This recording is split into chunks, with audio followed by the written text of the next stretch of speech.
संस्कार मिटाया जा सकता है, संस्कार को दग्ध भी किया जा सकता है। ये एक योग दर्शन का एक मतलब एक प्रामाणिक विचार है। ये संस्कार जो है ना दग्ध भी किए जा सकते हैं, मिटाए जा सकते हैं। संस्कार जितना तगड़ा होगा उसको मिटाने के लिए प्रतिपक्ष भावना आदि साधन भी उतने ही तगड़े बनाने पड़ेंगे। प्रतिपक्ष भावना जो है ना ब्रह्मास्त्र है, ये वितर्क इसके द्वारा समाप्त किए जा सकते हैं। तो वितर्क जो हिंसा आदि है इनको हम प्रतिपक्ष भावना के द्वारा रोक सकते हैं। वितर्का हिंसादयः कृतकायितानुमोदिताः लोभ क्रोध मोह पूर्वकाः मृदु मध्यादि मात्राः दुख ज्ञानानंत फलाः। तो दुखा ज्ञानानंत फलाः, इसमें दुख में जो है ना ख में आ की मात्रा आएगी। दुखा ज्ञानानंत फला इति प्रतिपक्ष भावनम। भावनम ये भावनाम, इसमें आ की मात्रा गलत लगी। वितर्क कृत कारित और अनुमोदित। कृत है स्वयं के द्वारा किए हुए, कारित किसी से करवाना, स्वयं के द्वारा करना, इसमें करना भी और जोड़ दिया जाए, किसी और से करवाना। और अनुमोदित न किया न करवाया, किंतु जिसने किया है उसका अनुमोदन कर दिया। तो कोई भी पाप उक्त तीनों प्रकार से होता है ना। प्रमाद में लोभ क्रोध मोह जो ना के द्वारा ये होता है। तो लोभ क्रोध मोह पूर्वक है। लोभ क्रोध मोह पूर्वक हिंसा कृत कारित अनुमोदित, ये 9 प्रकार की हो गई। लोभ पूर्वक 3 प्रकार से कृत कारित अनुमोदित, क्रोध पूर्वक हिंसा कृत कारित अनुमोदित, और मोह पूर्वक हिंसा कृत कारित अनुमोदित। और मृत्यु मध्य अधिमात्र है ना।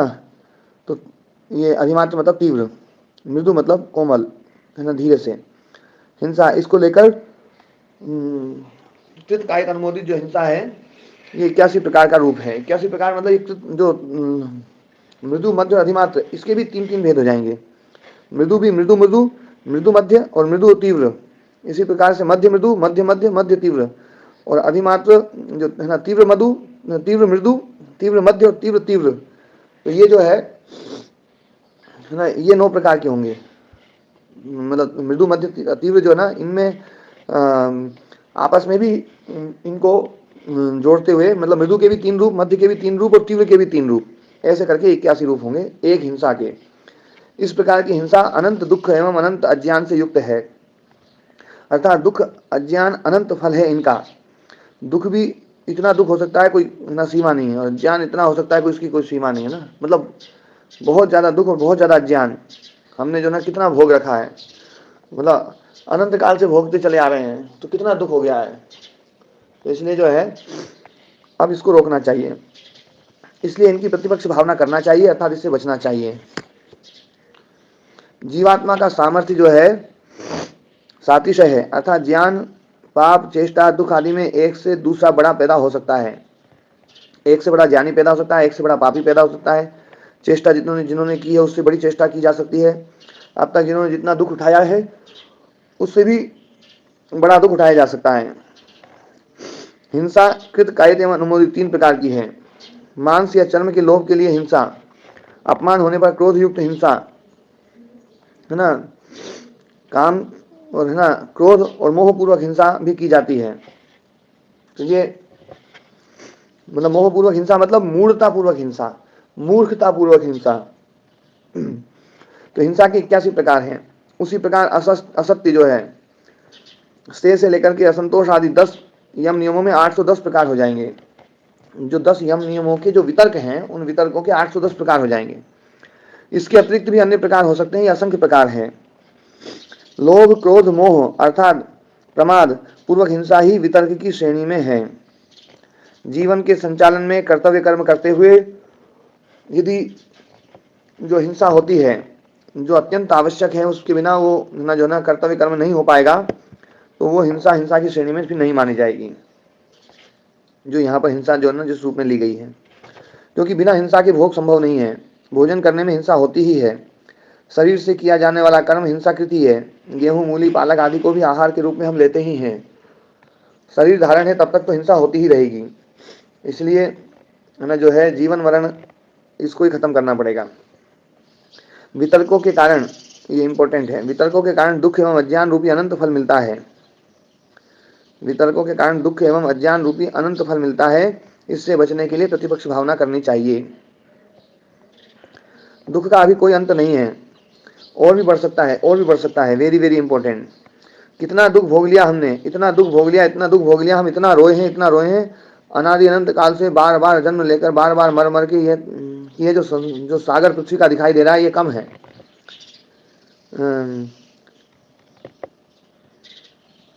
आज की रिकॉर्डिंग 15 मिनट से 16 मिनट के आसपास अवश्य सुने। बार बार मर मर के फिर जो ना पैदा होते हैं। और ये संसार में जो समुद्र है, ये समुद्र में जितना पानी है वो पानी कम पड़ जाएगा, इतना ज़्यादा रोए हम। यदि हमारे रोने के आंसू एकत्रित किए जाएं तो उन आंसुओं के सामने पृथ्वी का सागर भी छोटा पड़ जाएगा। और देख लो कितना रोना है। ये आप लोग जरूर सुनना, ये 15-16 मिनट ये है ना जो ना। और ना या फिर अब इसका इलाज कर लिया जाए, या तो रो लो या इलाज कर लो। और कितना अज्ञान है हमारे भीतर, भयंकर अज्ञान। इतने अज्ञान में हम डूबे हुए हैं कि जो चीज़ जैसी नहीं उसको वैसा माने बैठे, और पता नहीं कब से माने बैठे हैं। इस अज्ञान में फंसे हुए हैं हम। तो और भी अज्ञान बढ़ सकता है, बढ़ता ही जा रहा है। इसलिए इस अज्ञान को रोका जाए। तो 17 तारीख की रिकॉर्डिंग जो है ना, ये 15-20 मिनट की जो है अवश्य सुने। ये 18 तारीख। वितर्क दुख अनंत फल देने वाले होते हैं, है ना। अज्ञान रूपी फल जो ना अनंत फल देने वाले होते हैं। वितर्क, वितर्क जो है अनंत दुख रूपी फल और अनंत अज्ञान रूपी फल देने वाले हैं। इस लाइन को ऐसा कर लिया जाए, है ना जी नीतू जी। कौन प्रतिपक्ष भावना बनता है? जो कभी हमारे काम का नहीं है तथा खराब है, हमें नुकसान पहुंचा रहा है। तो जो दुख है वो काम का नहीं है, अज्ञान है, काम का नहीं है, खराब है और हमें नुकसान पहुंचा रहा है। इसलिए इसको जो ना प्रतिपक्ष भावना में हमें करना पड़ेगा। मतलब जो हमारे काम का नहीं है, जो खराब है, हम अपने पक्ष में खड़ा कर लें, तो इससे बड़ी नादानी और क्या होगी। कोई यदि खराब है किंतु हमारे काम का है, तो उसे हम प्रतिपक्ष में स्थापित नहीं करते हैं। खराब है लेकिन काम का है, तो हम उसे अपने पक्ष में खड़ा कर लेते हैं भले। लेकिन काम का भी नहीं है और खराब भी है, सब कुछ है, तो वो मतलब देखो, दुख और अज्ञान जो है ना बिल्कुल काम का नहीं है हमारा। हम इसको बिल्कुल नहीं चाहते हैं, और ये है भी खराब और काम के भी नहीं है। इसलिए इनको अपने पक्ष में नहीं खड़ा करना, ये प्रतिपक्ष में स्थापित करें हम। हिंसा, झूठ, चोरी, क्रोध, लालच, लोभ, मोह, ये सब जो ना हमारे प्रतिपक्ष में खड़े होने चाहिए। पर बड़े मजे की बात है कि हम इनको अपने पक्ष में खड़ा करके इनको बचाते हैं।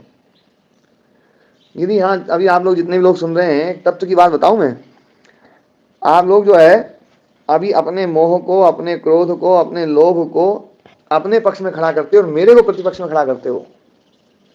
महाराज जी जो स्वामी जी जरा इस बात को खुल के समझाना, ये बड़ी काम की बात है। तो अपने पक्ष और प्रतिपक्ष की बात की है ना, हाँ, तो ये मेरे हिसाब से बहुत काम की बात है। इसको थोड़ा और खोल के समझाया आसानी से, ताकि समझ आ जाए सारी बात। अच्छा देखो, आप लोगों का जो मोह है, जब मैं मोह को हटाने की बात करता हूँ, ये करता हूँ, तो आप लोग उस मोह को बचाने का प्रयास करते हैं। यार महाराज जी के चक्कर में आ गए तो बिल्कुल मोह खत्म हो जाएगा अपन तो फिर जो है ना घर छोड़ना पड़ जाएगा। 2-3 दिन छोड़ दिया, और भी जो है ना, और अपन चक्कर में आ गए तो छोड़ देंगे।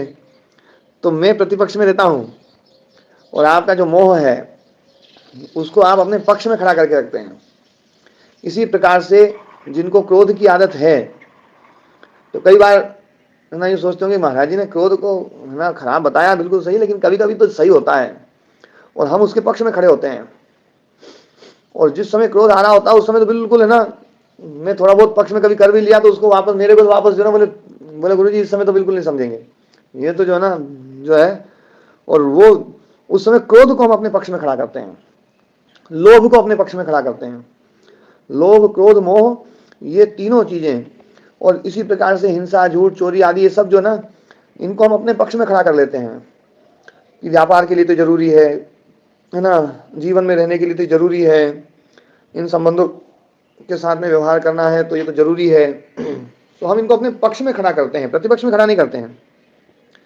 तो प्रतिपक्ष में खड़ा करना, उस दिन मैंने समझाया था कि यदि कोई चीज खराब है, मान लो क्रोध खराब है, लोभ खराब है या मोह खराब है, ये बात बिल्कुल समझ में आ गई, लेकिन काम के हैं तो ठीक है, चलो अपने पक्ष में खड़ा भी कर लो।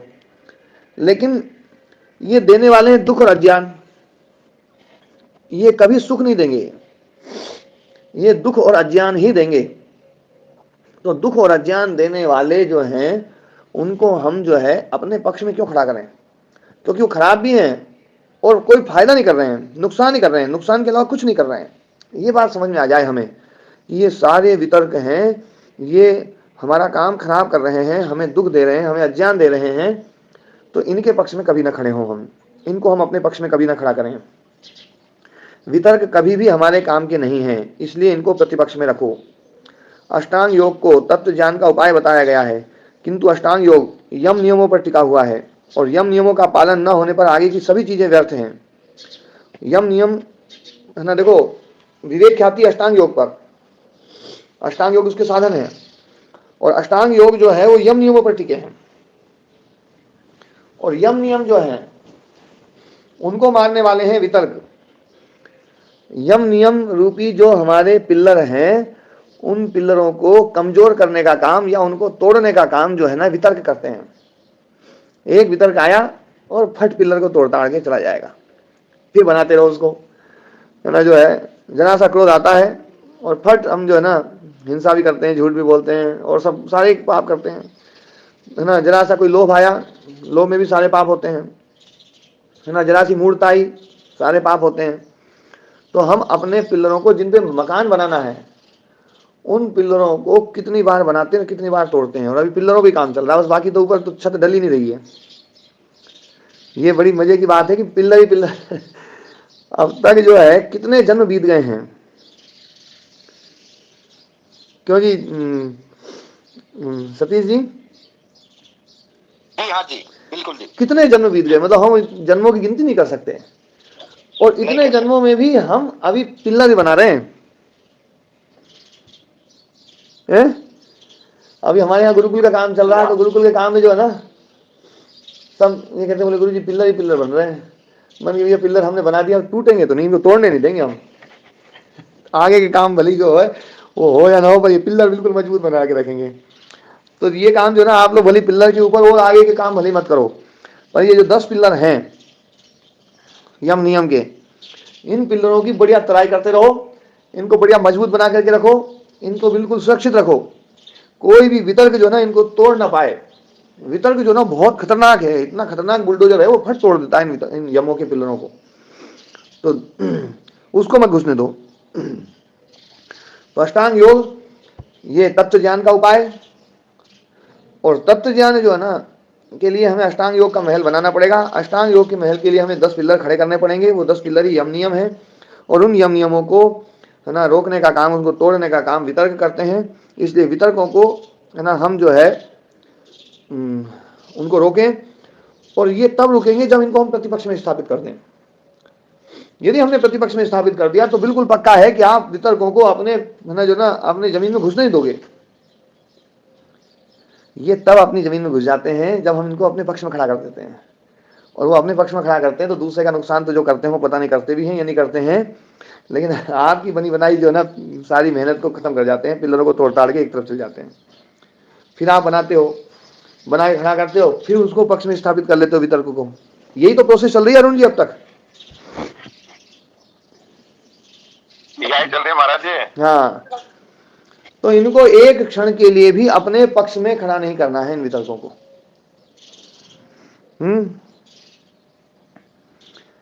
तो वितर्क को हम जब प्रतिपक्ष में रखेंगे, जब ये बोध हो जाए कि ये अनंत दुख एवं अनंत अज्ञान देने वाले हैं, ये अत्यंत नुकसान करने वाले हैं, तब हम प्रतिपक्ष में रखेंगे। वितर्क दुनिया में हमारा सबसे बड़ा नुकसान करने वाले हैं, इससे बड़ा नुकसान और कोई नहीं कर सकता है। दुश्मन भी इतना नुकसान नहीं करेगा जितना नुकसान ये वितर्क करते हैं। मैं बहुत मजे पते की बात बता रहा हूं। मैं आपका बड़े से बड़ा दुश्मन होगा ना, वो भी आपके इसमें जो है ना मतलब आएगा तो जो है ना वो केवल आपके पेंट पे नुकसान कर सकता है, पिल्लरों को नहीं तोड़ सकता। वो पिल्लरों को तोड़ने का काम तो यही करेंगे। क्यों जी नरेश जी? जी गुरु जी, अब तक तो विफल एंटिटी रहे हम। हाँ, एक कोई आदमी आए और वो मकान के पेंट को खराब करे, और एक आदमी आए जो मकान के पिल्लरों को ही ढीला कर दे, तो कौन सा ज्यादा घातक है? गुरु जी पिलरों को उठा दे वो। हाँ, वो ज्यादा घातक है, वो तो मकान ही मतलब गिराएगा वो तो ये जो वितर्क है ना, ये हमारे जो ना, ये हमारे पिलरों को है ना कमजोर कर देते हैं। दुश्मन जो है ना, वो केवल हमारे पेंट वेंट को खराब करेंगे बस, बाकी और ज्यादा कुछ वो क्या नुकसान कर पाएंगे। इसलिए इन वितर्कों को हम सबसे बड़ा दुश्मन माने, इनको कभी भी पक्ष में खड़ा ना करें। कोई दुश्मन भी आ जाए ना, तो दुश्मन के लिए भी जो है ना, जब क्रोध आ रहा हो तो उस समय सोच लें यार ये दुश्मन इतना नुकसानदायक नहीं है, क्रोध ज्यादा नुकसानदायक है। कभी सोच के देखो आप लोग, फिर पता चलेगा कि वास्तव में जो ना, क्रोध ने आपको ज्यादा नुकसान किया है। ये तो ऐसी बात है कि हाथ में थोड़ा सा काला लग गया था, अब उस काले को हटाने के लिए हमने कपड़ा उठाया और उस कपड़े से उस काले को पोंछा, तो देखा कि वो काला तो नहीं पूछा, उंगली और पूरी काली हो गई। तो कपड़ा देखा तो कपड़ा ग्रीस का था, कपड़ा रखा तो देखा दूसरा हाथ बिल्कुल ही काला हो गया। एक जरा से काले को हटाने के लिए हमने अपने दोनों हाथ काले कर लिए। बस ऐसे ही हम अपने जिनको दुश्मन मानते हैं उन दुश्मनों को जो ना उससे नुकसान ना हो, वो दूर रहे, इसलिए हम क्रोध और ना जो ना लोभ और सब कुछ ले आते हैं, और वो जो ना आते हैं तो वो उस दुश्मन से ज्यादा नुकसान करके जाते हैं। ऐसी स्थिति हो रही है। वितर्क दुनिया में हमारा सबसे बड़ा नुकसान करने वाले हैं। हिंसा, झूठ, चोरी, अब्रह्मचर्य, परिग्रह, असोच, असंतोष, अतप, अस्वाध्याय, नास्तिकता आदि जो है ना वितर्क जो है ना अत्यंत घाटा देने वाले हैं, अत्यंत हानि करने वाले हैं। दुनिया का सबसे बड़ा घाटा है दुख मिले या ज्ञान मिले, ये सबसे बड़ा घाटा है। ये वाक्य हमारे अपने कक्ष में लिख करके रख लेंगे। देखो ये बात उन्होंने जो ना लिख करके रख दी, देखो इसमें, और उन्होंने लिख करके बिल्कुल पक्का जो ना अपने घर में लगा लिया होगा मुकेश जी ने। हर्ष होना ही अपने आप में अतप है, अतपस्या है। हर्ष हो रहा है, विषाद हो रहा है, तो इसका मतलब है तपस्या नहीं है। हर्ष विषाद रहित हो जाना ही तप है। हमारे जितने भी दुर्गुण हैं उनको हम प्रतिपक्षी नहीं बनाते हैं, जबकि हमें उनको प्रतिपक्षी बनाना चाहिए। इस दिन की ना जो ना वो ऑडियो जरूर सुनना आप लोग। दुख में है ये धर्म है, उसे छोड़ा जा सकता है। मतलब दुख बहुत खतरनाक है, ये बात बिल्कुल सही है, लेकिन दुख जो है ना, दुख चाहे कितना ही बड़ा हो, कितना ही खतरनाक हो, है वो है मतलब वो छोड़ने योग्य है। उसमें है तो धर्म है तो वो छोड़ा जा सकता है। मतलब वो ऐसा नहीं है कि कोई ना जो ना वो खत्म ही ना हो, कोई आत्मा परमात्मा नहीं है कि भैया कभी खत्म ही ना हो, वो तो खत्म होने वाला है, इसलिए उसको छोड़ा जा सकता है। हमारे कारण से कोई परेशान ना हो, कोई दुखी ना हो, इसका हमें विशेष ध्यान रखना चाहिए। Very important. जब तक वितर्क रहेंगे तब तक यम नियमों की यात्रा प्रारंभ नहीं होगी, इसलिए वितर्कों को मार दो। ये बात भी जो ना बड़ी पते की हुई है। फिर 19 तारीख का यम नियमों के सिद्ध होने पर क्या क्या उपलब्धि होती है, ये आगे के सूत्रों में बताया गया है। अहिंसा प्रतिष्ठायाम तत्सन्निधौ वैर त्याग। अहिंसा की स्थिरता होने पर उस योगी की जो है सन्निधि में वैर त्याग हो जाता है। उस योगी की सन्निधि में सभी प्राणियों में वैर त्याग हो जाता है। जो भी उसके समीप में रहेगा तो उन प्राणियों का जो ना के मन में वैर का भाव नहीं रहेगा। अहिंसा प्रतिष्ठित होने पर मैत्री बल आ जाता है। ये 19 तारीख में बहुत थोड़ा सा लिखा है। उस दिन चर्चा करी थी कि मैत्री बल जो है ना, जैसे कितनी बार महर्षि स्वामी दयानंद सरस्वती जी महाराज जंगलों में रहे, है ना, भालू आदि और पता नहीं कैसे कैसे लोग, कैसे कैसे जीव आए, तो वो हिंसा लेकर के आते थे। और है ना जो है ना महर्षि स्वामी दयानंद सरस्वती जी महाराज जी जो है ना उनके ऊपर मैत्री बल की किरणें छोड़ते थे, तो मैत्री बल से जो है ना वो वापस लौट जाते थे। मैत्री बल बहुत बड़ा बल है। ये मैत्री बल की शक्ति यदि आपने किसी के ऊपर चलाई है तो वो व्यक्ति जो है ना वो हिंसा को छोड़ने के लिए विवश हो जाएगा। आप देखो कितने उदाहरण जो ना उस दिन दिए होंगे जरूर ये जो ना, तो मैत्री बल हमारे भीतर आए। फिर सत्य प्रतिष्ठायाम क्रिया फलाश्रयत्वम। संस्कार से वृत्तियों से वैसा कर्म पैदा होता है। संस्कार से वृत्तियां, वृत्तियों से फिर वैसा कर्म पैदा होता है। जैसे संस्कार जागृत होंगे वैसा कर्म किया जाएगा। सत्य की प्रतिष्ठा होने पर ऐसी वाणी जो योगी का वचन क्रिया फलाश्रय हो जाता है। मतलब बात उस दिन मैंने ये समझाई थी कि जो व्यक्ति जो हो रहा है वही बोलता है, सत्य बोलता है, सत्य बोलता है, जो हो रहा है फिर वही बोलता है, जो हो रहा है वही बोलता है, तो उसके भीतर ये शक्ति आ जाती है कि फिर वो जो बोलता है वो हो रहा होता है, फिर जो बोलेगा वो हो जाएगा। हाँ, तो ये सत्य प्रतिष्ठा होने पर ये होता है। सत्य की प्रतिष्ठा होने पर ऐसी वाणी जो योगी का वचन क्रिया फलाश्रय हो जाता है ना। क्रिया अर्थात धर्म एवं अधर्म, उनका फल पाप पुण्य। क्रिया धर्म अधर्म है ना वो, और पाप पुण्य। तो इस सूत्र को भी खोल लेते हैं।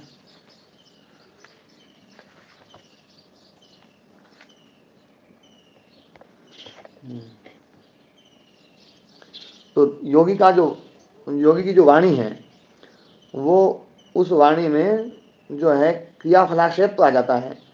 क्रिया और फल मतलब शुभ अशुभ कर्म या ना जो है दुख सुख रूप जो फल है, वो फल जो है वो उसके उसको आश्रित करने वाली हो जाती है। उसकी वाणी जो है ना अमोघ हो जाती है। वो जो बोलेगा वो हो ही जाएगा। वो अप्रतिहत हो जाती है, अबाधित हो जाती है। दयाराम जी जुड़े हुए हैं?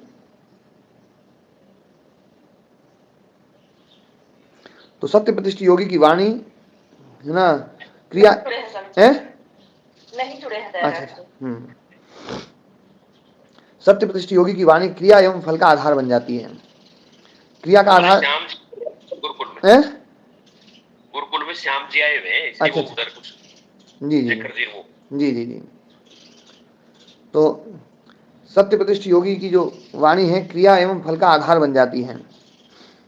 क्रिया का आधार जैसे कह दिया तुम धार्मिक हो जाओ, तो व्यक्ति धार्मिक हो जाएगा। स्वर्ग को प्राप्त कर लो ऐसा योगी कह दे तो वह सुखी हो जाएगा। योगी की वाणी अमोघ हो जाती है। सत्य प्रतिष्ठित व्यक्ति की वाणी अमोघ हो जाती है। हमारे भीतर संस्कार एवं कर्माशय दोनों हैं। सत्य प्रतिष्ठित व्यक्ति योगी के वचन से संस्कार एवं कर्माशय को जागृत हो जाते हैं। मतलब हमारे भीतर जो है संस्कार भी है, कर्माशय भी है। तो जो संस्कार हैं अच्छे वाले संस्कार, यदि योगी ने कह दिया कि तुम धार्मिक बन जाओ, तो जो धर्म के संस्कार हैं वो जागृत हो जाएंगे और वो व्यक्ति धार्मिक हो जाएगा। इसी प्रकार से हमारे भीतर कर्माशय भी है पाप पुण्य के। तो पाप पुण्य वाले जो कर्माशय हैं, यदि पाप वाले कर्माशय फल दे रहे हैं, दुख फल दे रहे हैं, योगी ने कह दिया कि भैया आप सुखी हो जाओ, तो वो संस्कार, वो जो कर्माशय है वो कुछ समय के लिए दब जाएंगे और फिर जो योगी ने जो कहा है ना वो कर्माशय जो है ना वो जागृत हो जाएगा। इतना सामर्थ्य उसमें हो जाता है। स्वार्थी व्यक्ति दोषों को नहीं देखता, ये प्रसंग में आया होगा तो बताया होगा। अस्तेय प्रतिष्ठायाम सर्वरत्नोपस्थानम, अस्तेय प्रतिष्ठित होने पर सारे रत्न उस योगी को मिल जाते हैं। उपस्थान अर्थात निकट में पहुंचना, समीप पहुंचना। सर्वरत्नोपस्थानम, सर्वरत्न का निकट में पहुंचना अस्तेय प्रतिष्ठित होने पर। कामना के इच्छुक व्यक्ति को शांति नहीं मिलेगी, गीता का श्लोक है। जो कामना वाला व्यक्ति है उसको शांति नहीं मिलेगी।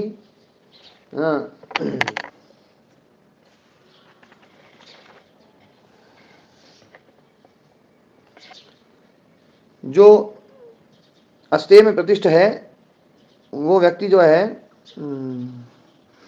जैसे समुद्र में सारी नदियां प्रविष्ट होती हैं वैसे ही सारे रत्न उसके पास में अनायास आते हैं, उसे बुलाना नहीं पड़ता है। विषयों से इंद्रियों की आग बढ़ जाती है। विषयों से कभी भी इंद्रियों को शांत नहीं किया जा सकता है। ये बात बिल्कुल जोर की बात कही है गीता में जो ना।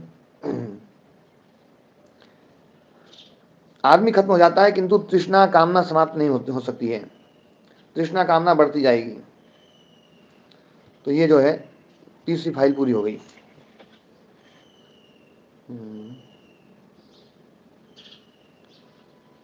उसके बाद में चौथी फाइल।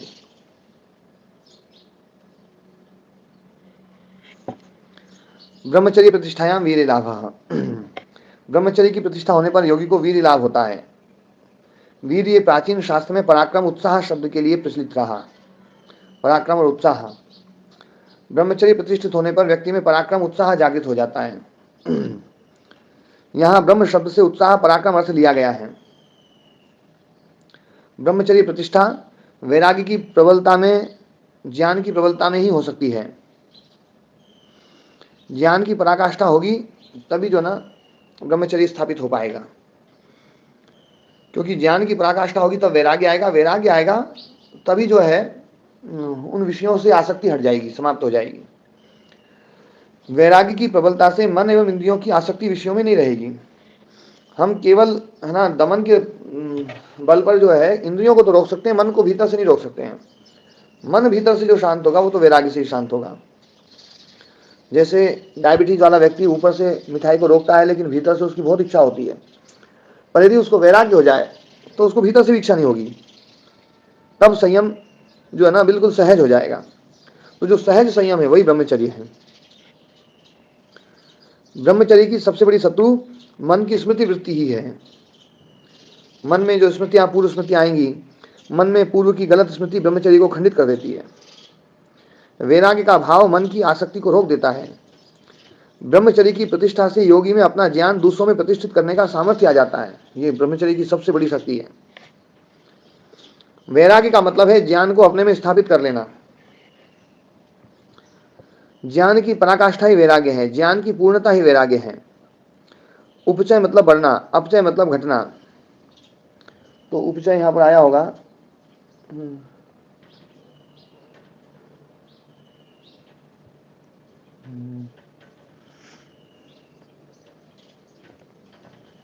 गुणान उत्कर्षयति, उत्कर्षेन्द्र उपचिनोति, तो बढ़ाना। विनय अर्थात शिष्य, तो विनयों में जो है ना ज्ञान को बढ़ा देते हैं। योगी अपने ज्ञान को अपने शिष्यों में प्रतिष्ठित करने का सामर्थ्य प्राप्त कर लेता है और वो होता है ब्रह्मचर्य प्रतिष्ठा से। अपरिग्रह स्थैर्य जन्म कथनता संबोध। अपरिग्रह की प्रतिष्ठा होने पर जन्म कथनता का बोध हो जाता है। जन्म कथम आसीत, जन्म कैसा था, अर्थात जन्म कैसा था, कैसा है या कैसा रहेगा ये बोध हो जाता है। पूर्वांत, अतीत, अपरांत, भविष्य, मध्य, अर्थात है ना पूर्वांत मतलब अतीत और अपरांत भविष्य। तो ये पूर्वांत और अपरांत जो है ना उसका हमें बोध हो जाता है। पूर्वांत शब्द अतीत के लिए आता है, अपरांत शब्द भविष्य के लिए और मध्य शब्द वर्तमान के लिए। तो पूर्वांत का मतलब है पूर्व जन्म का जिसमें अंत हुआ है, पूर्व जन्म ही अंत है जिसका जो ना वो है अतीत, और बाद के जन्म जो अंत है वो भविष्य है। तो परला जो अगला अपर जो है वो उसका अंत जो है वो भविष्य है और मध्य वर्तमान। यम की प्रतिष्ठा से ये सभी सिद्धियां प्राप्त हो जाती हैं। पूर्व जन्मों का स्मरण परिग्रह को दूर कर देगा। शरीर भी सबसे बड़ा परिग्रह है। देखो पूर्व जन्मों का स्मरण जो है ना परिग्रह को दूर कर देगा। मैंने बताया था कि पूर्व जन्मों में यदि ये आ जाएगी भैया कितनी पत्नियां थी, सबको छोड़ आया, तो फिर इस पत्नी में जो आसक्ति ना वो भी धीरे धीरे समाप्त होगी। पूर्व में कितने बच्चे थे, कितने पोते थे, यदि उनका पता चल जाए तो इस पोते में भी आसक्ति समाप्त हो जाएगी। अभी इस पोते में आसक्ति इसलिए समाप्त नहीं हो रही है क्योंकि ये पोता अभी अकेला दिख रहा है। यदि 1000, 2000, 5000 पोते दिखाई दे जाएं, क्यों जी नरेश जी,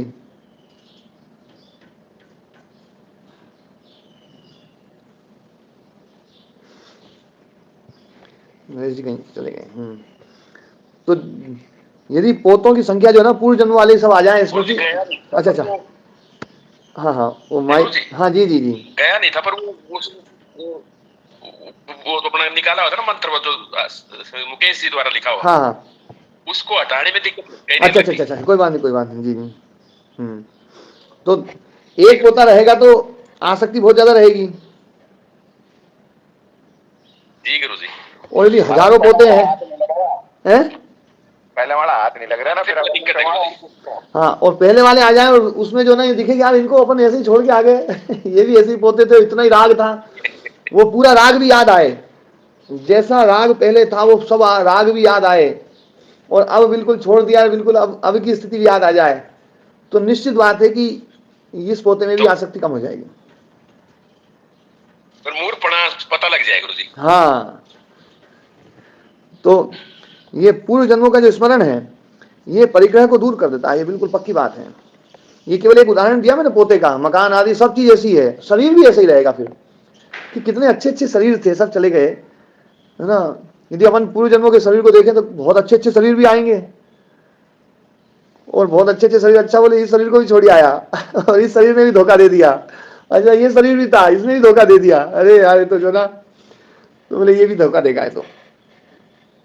तो ये जो ना शरीर भी सबसे बड़ा परिग्रह है। देखो शरीर का जो ना संग्रह ये सबसे बड़ा परिग्रह है।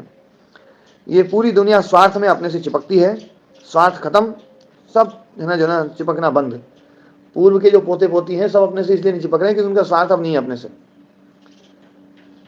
जितनी भी सिद्धियां हैं वे सभी संप्रज्ञात समाधि की स्थिति में ही होती हैं। फिर हाँ ओम जी, असंप्रज्ञात लगने के बाद फिर सिद्धियां नहीं रहती, सिद्धियां है ना समाप्त, सिद्धियों की आसक्ति समाप्त हो जाएगी तभी असंप्रज्ञात लगेगी। अच्छा अच्छा, ये सारा खत्म हो जाएगा बड़ा तभी लगेगा। हाँ ये है ना जो है ना असंप्रज्ञात तो ऐसी चीज है कि चित्त के द्वारा चित्त को भी छोड़ दिया जाता है। मतलब चित्त के द्वारा चित्त की वृत्तियों को रोक देना, चित्त से ही हम मतलब स्वयं से स्वयं को ही नियंत्रित करवा करके बिल्कुल वृत्ति रहित कर देते हैं, वही तो असंप्रज्ञात है। हाँ यही बताइए है ना। तो असंप्रज्ञात जो है ना, देखो संप्रज्ञात का जो साधन है वो है अष्टांग योग, है ना। और अष्टांग योग के द्वारा फिर विवेक ख्याति, और जो असंप्रज्ञात समाधि है, असंप्रज्ञात समाधि का जो है ना जो है साधन है वो तो पर वैराग्य है। पर वैराग्य जो है वो असंप्रज्ञात समाधि को खत्म कर देता है। वो नहीं, पर वैराग्य जो है वो असंप्रज्ञात समाधि का साधन बनता है, असंप्रज्ञात समाधि को पैदा कर देता है, और बाकी सब खत्म हो जाते हैं। फिर संप्रज्ञात समाधि, विवेक ख्याति सब एक तरफ चले जाएंगे, केवल असंप्रज्ञात अवस्था रहेगी। पर वैराग्य महाराज संप्रज्ञात समाधि की पराकाष्ठा नहीं, पर वैराग्य मतलब जो है ना ज्ञान की पराकाष्ठा, और ज्ञान की पराकाष्ठा के द्वारा बिल्कुल आसक्ति रहित हो जाना, और चित्त के द्वारा चित्त को भी छोड़ देना, चित्त के द्वारा बाकी सब चीजों को छोड़ना, ये तो है ना अपर वैराग्य, और चित्त के द्वारा चित्त को भी छोड़ देना ये है पर वैराग्य।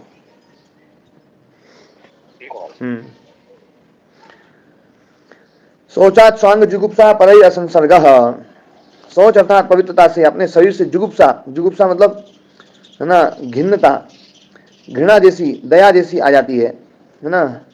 तो जो है शरीर बिल्कुल अच्छा नहीं लगेगा, है ना, अप्रीति हो जाएगी सोच से। और यदि कोई व्यक्ति जो ना सोच यूं सोचता है कि भैया मैं तो साफ सफाई से रहता हूं, सोच है बिल्कुल जो ना, और यदि शरीर में आसक्ति है तो समझ लेना कि सोच नहीं है। पवित्रता से अपने शरीर से जुगुप्सा, घृणा जैसी, है ना, दया जैसी आ जाती है। प्राचीन शास्त्र में ये शरीर के स्तर पर ये सूत्र है। प्राचीन शास्त्र में घृणा शब्द का प्रयोग घिन्नता के लिए, दयनीयता के लिए आता है। सोच से शरीर के प्रति आसक्ति समाप्त हो जाती है। यह समझ आ जाता है कि शरीर तो परम विभत्स है।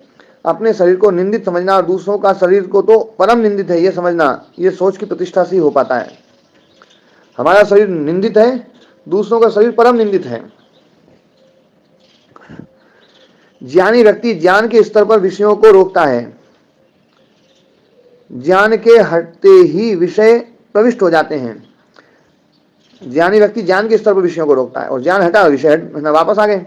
किंतु वैराग्य वाला व्यक्ति विषयों में प्रवृत्ति नहीं होगा, ये बड़ी बात है। ज्ञान और वैराग्य की जो अवस्था है ना, दोनों में बस इतना ही अंतर है। तो वो जो है जिस चीज में वैराग्य है वह सपने में भी नहीं हो सकती। एक संबंध है जो सत्य है, वह है ब्रह्म संबंध, बाकी दुनिया के सभी संबंध झूठे हैं। इंपोर्टेंट, दुख से ज्ञान उत्पन्न होता है और ज्ञान से वैराग्य उत्पन्न होता है। दुख आता है तो फिर ज्ञान उत्पन्न होता है, और ज्ञान से वैराग्य उत्पन्न होता है। इंपोर्टेंट, अल्पकाल का वैराग्य ज्ञान है, दीर्घकालिक ज्ञान जो है ना वो वैराग्य है। दीर्घकालिक कहो स्थायी ज्ञान वैराग्य है। हमेशा बना रहे ज्ञान, और उसके लिए कोई प्रयास नहीं करना पड़ेगा। ये वैरागी की अवस्था है। देखो बातें तो बहुत बताई है, बिल्कुल अच्छे से समझाई है। शौच की पराकाष्ठा से व्यक्ति शरीर के बारे में समझ जाता है कि यह घिन्न है, परम विभत्स है, निंदित है, ये समझ जाता है। तो ये जो है 22 तारीख का जो है ना 9 वर्ष चैत्र शुक्ल प्रतिपदा, तो अब ये इसको कल करेंगे, ठीक है। ओम शांति।